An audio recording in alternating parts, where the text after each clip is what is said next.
Hey everyone, this is Chess Coach Aaron. How you guys doing? I'm here for another video to add to my series of chess variants. This is actually video number 5. The previous ones you can already find are 3-track chess, chess 960, King of the Hill, and Racing Kings. Racing Kings was a brand new one which I had never seen before, and one of my students showed it to me. A lot of fun. But now we're going to do atomic chess. So this is fun chess variant number 5. Atomic chess. And here are some of the tweaks. The normal rules for all the pieces moving apply, but whenever a piece makes a capture, pawn or tall piece, after the capture, you make the capture, they blow up. And everything around them by one square also blows up. There's actually 2 different variations of this. There's one where it's very simple and basically everything blows up no matter what. So this pawn captures, the black pawn captures on e4. Now everything around it would blow up. This is the easy variation, everything, including pawns. So this pawn blows up, takes the other pawn with it.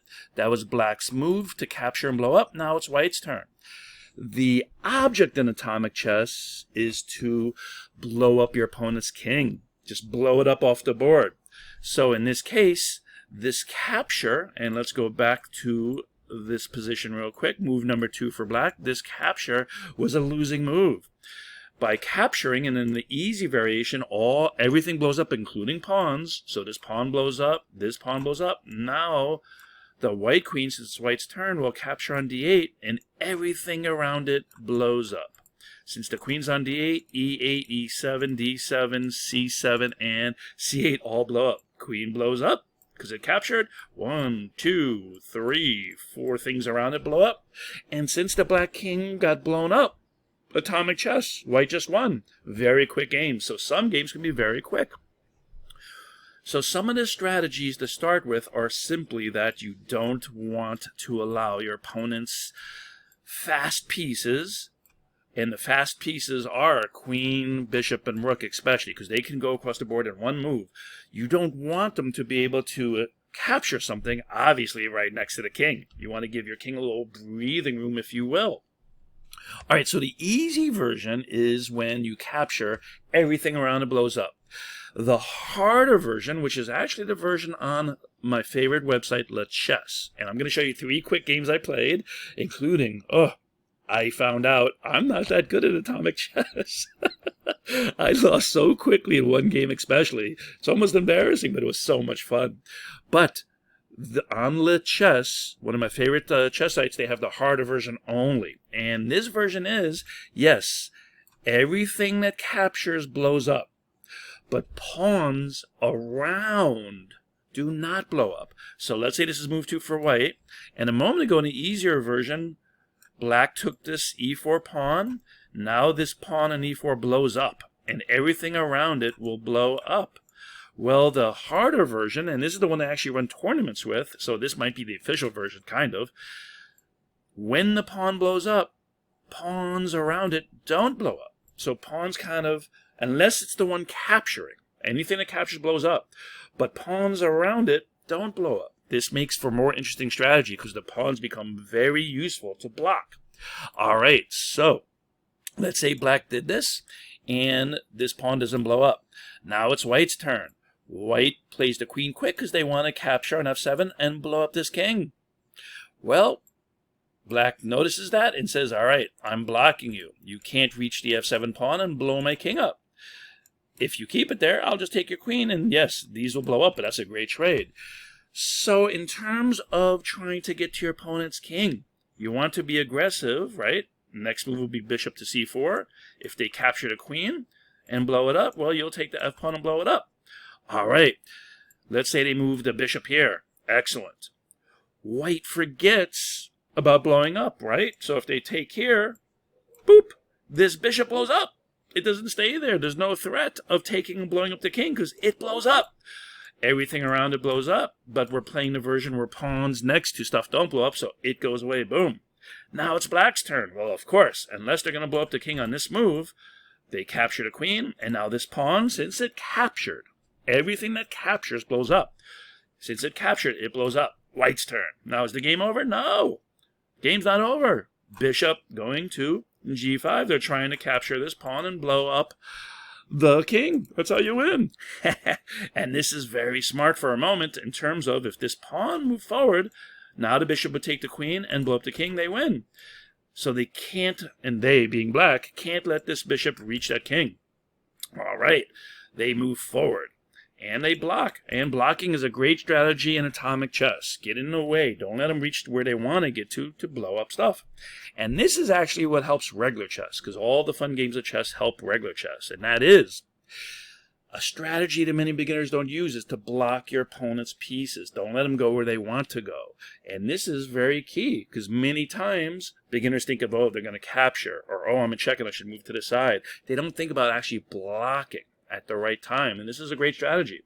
So I really believe atomic chess really helps you focus on blocking.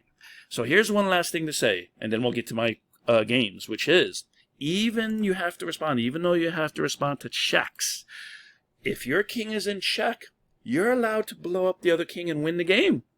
So whoever blows up the king first actually wins. So yes, you need to respond to checks because they'll take your king and blow it up next. But if they give you check and you blow up their king, you win. You blow up their king first. Even though your king's in danger, their king's gone. You win. So that is something just to think about too. All right, I'm going to show you 3 quick games I played, very quick blitz games, 3-minute blitz games, but I mean, the game I lost is the first one I'll show you. I lost in 6 moves. All right, let's get to game number 1, atomic chess. Hold on. All right, game number 1 of atomic chess. Whatever captures blows up, right? I lost this game so quickly, and the object of the game is to blow up your opponent's king. It's a lot of fun, and it can end very quickly. All right, in this game, I was white, and let's see some of those moves. Let's actually go to the analysis board, sorry. And analysis board, whoop, is this the right game? Hold on. Sorry about that, I had the wrong game up. Here is the very short game I lost very quickly. Gotta show it because it was very funny, and I was black. So my opponents, and a lot of people do this, play their knight out first. They want to aim very quickly for captures near the king, right? So that makes a lot of sense. Since knights can jump over stuff, they really can't be blocked. They're very special, and atomic chess blocking is a good strategy. So I wanted to take these squares away from the knight. So believe it or not, in regular chess, f6 as your first move is horrible. You make it windy towards the king. But in atomic chess, you're trying to slow your opponent down from reaching your king. This makes more sense in atomic chess. All right, they played e3. I was very confident because this doesn't seem very threatening. So I played my knight out. I want to get their f-pawn and blow up their king like they were maybe going to do to me. But this is probably not a great place for the knight, and very quickly this opponent showed me. So they played knight forward. Very interesting because, yes, I can capture it, and they are threatening to blow up a pawn and win the game. So I figured, all right, I capture, blows up. Their turn, they said queen h5 check. So this pawn move they did on move 2, very smart, unleashes the queen. But since I figured I can't play knight f7, if I do that, well, they'll just win the game and blow up my king, boom. I can't do that, but I can play g6. So if they capture, they're not next to my king. Very nice. But they played this one little move, queen g5, to the side, and suddenly I think I'm lost. I already, on move 5, can't defend my king. How do I stop? How does black stop? Queen take e7, blowing up my king. And again, if I play e6 or even e5, boop, boop, well, they would just capture my queen. And since my knight is on h6, here is the reason why it wasn't so good. Right now, if it was on g8, my knight could block. Go to f6 and block. Great strategy. What's it doing on h6? Yikes. So real quick, let's go through this and see what happened. Knight f3, boom, boom, boom. I take blowing up. They play queen h5. I block. They slide over. I move my pawn forward, and boom. They captured my queen, and that blows everything up around it. And now notice, one more time, pawns don't blow up unless they are capturing. Anything that captures blows up. So I lost this in 6 moves. Ouch. All right, let's go to game number 2, where I lasted a lot longer. And many of the games are only like 20 moves at most. Remember, you want to open up lines. Bishop, rooks, and queens are your long-range pieces, but knights are very tricky. They're very good at jumping over stuff because they can't be blocked, right? So they are very tricky to work with too. All right, let's get to game number 2. Hold on. All right, game number 2. This time I was white that I'm going to show you, and this one was 14 moves. So I figured I learned my lesson. The other person moved the knight out and beat me quick. I'll try the same strategy. They stopped me. So this seems to be a pretty standard maybe first turn. Get a knight out, threaten to go near your opponent's king to blow stuff up. If they play something else, let's just make a random move, and then knight goes here. Suddenly they have not 1 but 2 pawns to blow up. And black might already be lost. So you have to learn quickly to be careful about letting pieces near your king. So right now, if the knight goes forward, this pawn will just capture it and blow it up. All right. So now I tried what my opponent who beat me quickly with. Let's get this bishop out, right, to spots, and the queen can also come out. Why not? But they played their knight out, and notice, my opponent had played knight to e5, and I captured, and the queen came out and was really strong. But that's because my knight wasn't there to block an f6. Their knight is still there. And on top of it, they played knight c6, so that covers this square, meaning that if they wanted, they could even just capture with the knight, right? And then the pawn would stay there, right? Boom. Remember, pawns don't blow up unless they are the capturing piece. Here, this pawn wasn't capturing, was the knight. So everything around blows up. There's not a lot of stuff around it, but the 2 knights blow up. All right, but the pawn is still there, which gives more protection. And now if I said check, they block, and I can't blow anything up that's next to the king. I can't slide over because they could capture. So that's pretty smart on their side. They played knight c6 rather. So now I'm going to try to get rid of their knight. Maybe I blow up the knight. Then maybe I play the knight here. We'll see. And they chase my bishop. I said, all right, I like this trade. Bishop for knight, let's get rid of it. But I did say to you guys, bishops are really good because they're long range. So maybe I should back up. And don't forget, if you blow something up, everything around it blows up. So if I could play bishop c4, and then they let me capture the knight on g8, I would blow up 3 pieces for 1. Because I would take the knight in g8, and I'd get these 2 pieces. And this would be very strong. 1 piece for 3 pieces. Now, again, there's a couple of ways to win in atomic chess. Try to blow something up quickly next to their king, or you could remove more of their army, and then you have a long-range, advantage. All right, but I decided to take here, but I think maybe next time I'll try bishop c4 in the same position. All right, they start playing d6, and it's smart. You start moving your pawns forward, covering territory in front of your king. Give your king a little breathing room. Very smart. So I'm just trying to advance. I can castle if I need to. Again, all the rules of chess for moves apply, so if I need to swing over to the side, I can, but I'm not going to castle unless I really need to. I think they should put this pawn here, and now they have a nice little shield of pawns with breathing room around their king. I think that'd be very smart. They didn't. They brought out the bishop. So I figured, well, again, if they move a pawn forward now, I'll make the trade and blow up my pawn, but now there's a hole in front of the king, and I think this is important. Watch the rest of the game. I kind of use this later. All right, they're trying to get rid of the pawn with a different pawn. I want to blow up the e-pawn if they moved it forward. So I put my knight out, and if they take and blow up, that'll allow my knight to go here next, and then I'll threaten blowing stuff up. Again, blowing stuff up is good. And I figured they capture, right? Let's see they do it. Then I could go here, and I'm threatening to blow this up. Let's say they move it out of the way, so there's no captures to blow up. But now I can say check.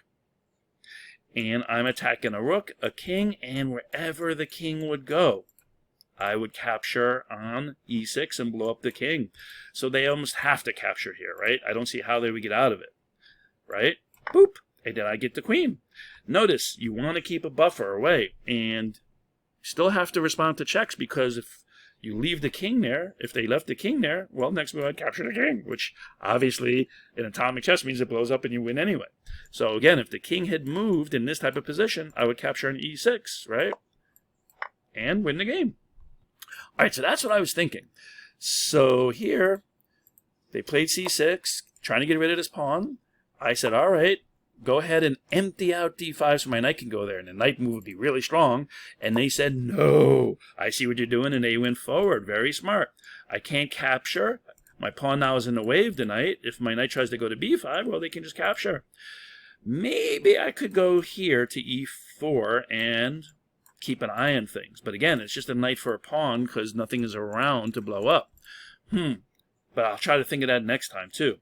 But this was very good. So I tried to get rid of this bishop because it was a little annoying.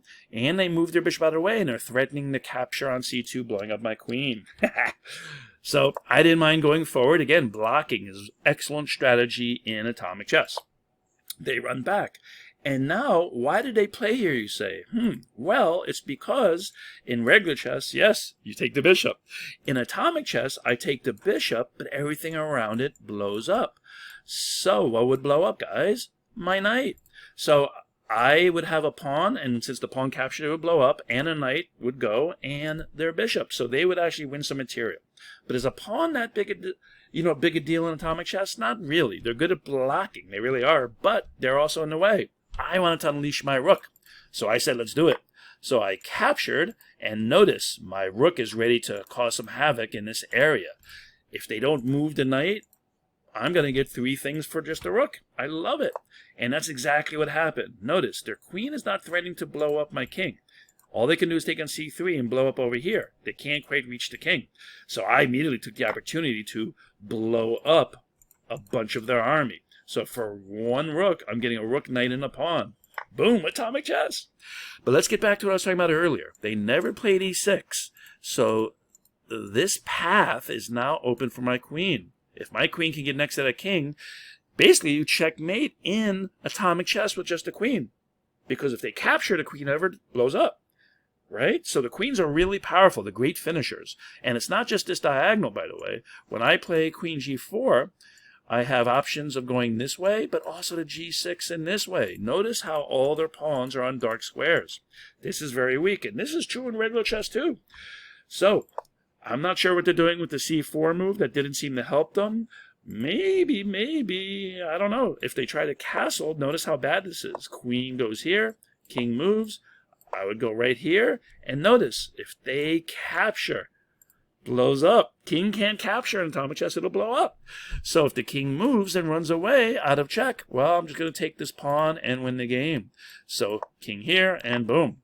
Notice how quick the queen can finish these games. So Kasich actually loses. What else is there for her to do for black? Well, I think they actually could play g6, maybe start moving this pawn forward in case, and maybe try to block stuff up if needed. Because let's take a quick look. If I play here, now, if I capture, my queen's next to it, and my queen would blow up. So they're attacking my queen, and I can't really capture on f5, because I'll just lose my queen. And again, you can't capture stuff. I mean, you can, but then it'll blow up. So my queen really can't capture anything, and I'm not quite getting to the king. Notice, blocking is very strong. All right, but let's go back, and for whatever reason, boop, they played this move, and now I think the game might be over. They can't stop my queen from winning. They moved the pawn forward, and I went to g6 instead. Notice they tried to use the blocking, and they did along this diagonal. But what about this one? And king got out of the way, and now I can capture this pawn on d6 and win the game. Boom! Blew up the king. All right, 1 more game to go. A lot of fun. That was only 14 moves. Like I said, most of these games don't really last more than 20 moves at most. And this is Le Chess. They have a lot of what I call fun games, chess variants. And this is a lot of fun. Atomic chess, capture, blow up. Try to blow up the king. All right, let's get to game number 3. Hold on. All right, here I was black, so I have to see what they're going to do. And most people seem to be playing knight f3, so you follow with f6. It seems to be the starting moves in most of these games. White is testing to see if you let their knight get closer, and you kind of have to stop it. So f6 is an important move in atomic chess. It's also an important move to not play in regular chess. Don't play f6 in regular chess. All right. Now a little bit different. A couple of the games they played e3. I played e3 too. Here they played a little bit further out. I think playing further out actually might be a little bit stronger because you're closer to the opponent maybe. All right. So I'm trying to play my turtle defense. Now that I kind of see, I'm trying to play my pawns to f6, e6, and d6 and give my king some space so you can't capture next to the king to blow up. The only thing is I want to get this bishop out of here too. So it's tough to play d6 because I want to get the bishop out of here also. They went forward, and notice, they're only threatening pawn trade or pawn blowing up. Nothing is next to it yet.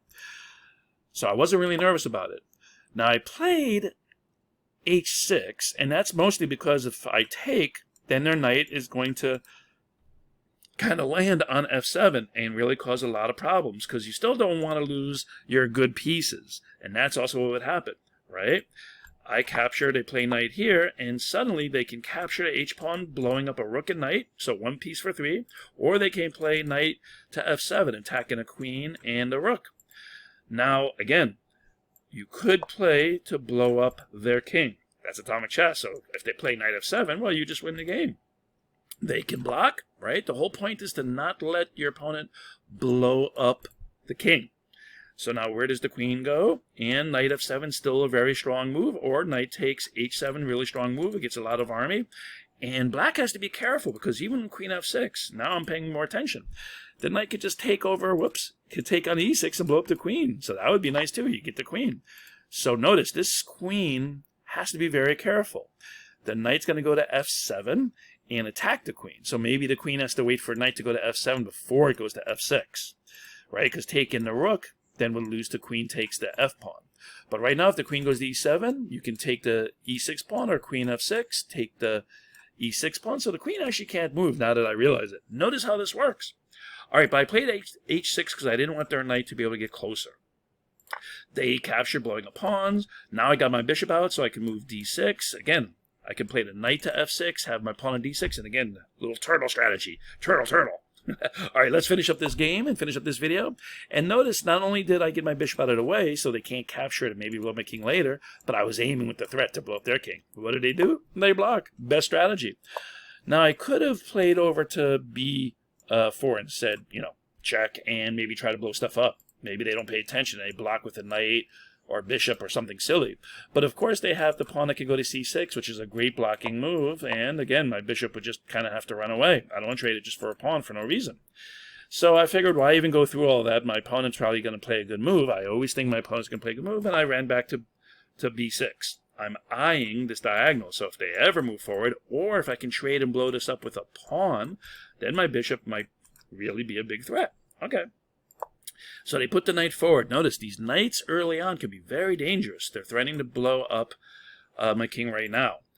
So I had to get the pawn out of the way. I have no choice. And now they did get their knight to f7. Well, what did I say? Even though I worked very hard to try to stop it, it still happened. All right, but now I played queen f6 like I was talking about, and I said, go ahead, take my rook. I'll win the game. And they blocked with their f-pawn. Very smart. So now I realized, well, it's going to take a while to get my rook out. If they're going to take the rook, I could play rook up to h7, but what's it going to do in h7 anyway? So if they're going to take this knight, which is in the heart of my army, and blow up my rook, I said, all right, I'd be willing to do that. It's going to be a while for my rook to do anything, but I don't want him to get my knight also. So I moved my knight out of the way, and I'm like, go ahead, take my rook. And they said check. I guess they're testing to see if I'll put anything on d7 and it'll blow up my king. But of course I'm not going to. I'm not going to put anything on d7. I'm going to block with c6 and keep that bishop away. Why did they take? Well, again, my bishop's right next to this pawn, so they actually get some material. All right. But at least my king is safe. And here, maybe I was going to think of different ways to try to get my queen closer, but I didn't see any good ones, so I'm bringing out my army. And again, I can't make any captures without losing stuff. I could have saved the rook, but why move my rook? It's behind the queen. I'm not going to capture the knight anyway. I'd rather they take my rook. Get that knight out of there. They played c4.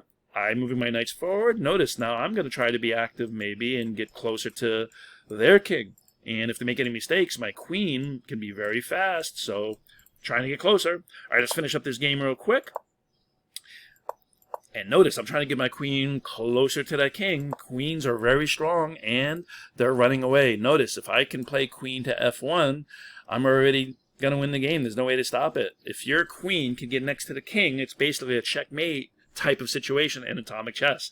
Their king will have to keep running away, and sooner or later you're going to capture something. If they ever capture something next to your king, next to their king, it blows up. Rook capture, their king blows up. King capture, the king blows up. So remember, kings can't capture without blowing up. So it looks like this might be a one game at this point. So this check was very interesting because now I realized my king can kind of sneak into their side of the army. And that's exactly what I did. And they start running away. And I kind of like this move. I was thinking about maybe queen g2 also. Maybe that's a winning move, and maybe that's what I should do. But I put my knight forward. They can't capture again. They'll lose, and I was threatening captures. And I'm taking squares away also. So I think pretty much this game's already black's. Let's see how I finished it. And notice, I'm threatening to come on this side of the board now to c2 instead of going to g2. So the queen did stop me from going there. And they played queen up. And here, notice I have two knights, and this is what the knights were doing. They're covering squares to blow things up. So I use this knight, I capture on d4, and it blows up, yes, my other knight, but it gets rid of their queen. And that's the important thing. Now there's nothing to stop my queen from basically just getting next to their king. And this is actually a checkmate in atomic chess, right? King can't capture, it blows up. And where can the king run? So kind of a nifty thing in atomic chess. You don't really need a helper for the queen. In regular chess, you do. I would need his bishop to be somewhere like f5, protecting the queen. And that would be checkmate. But all right, I hope you guys will try some atomic chess. It's a lot of fun. Quick games. And real quick, let's knock out this one quick joke. And that is, for all you students, why did the teacher show up to school wearing sunglasses? Well, I don't think sunglasses help you play better chess. So why did the teacher show up to school wearing sunglasses? Well, this is easy, because her students were so bright. All right, guys. Try some atomic chess. Coach Aaron out. Peace.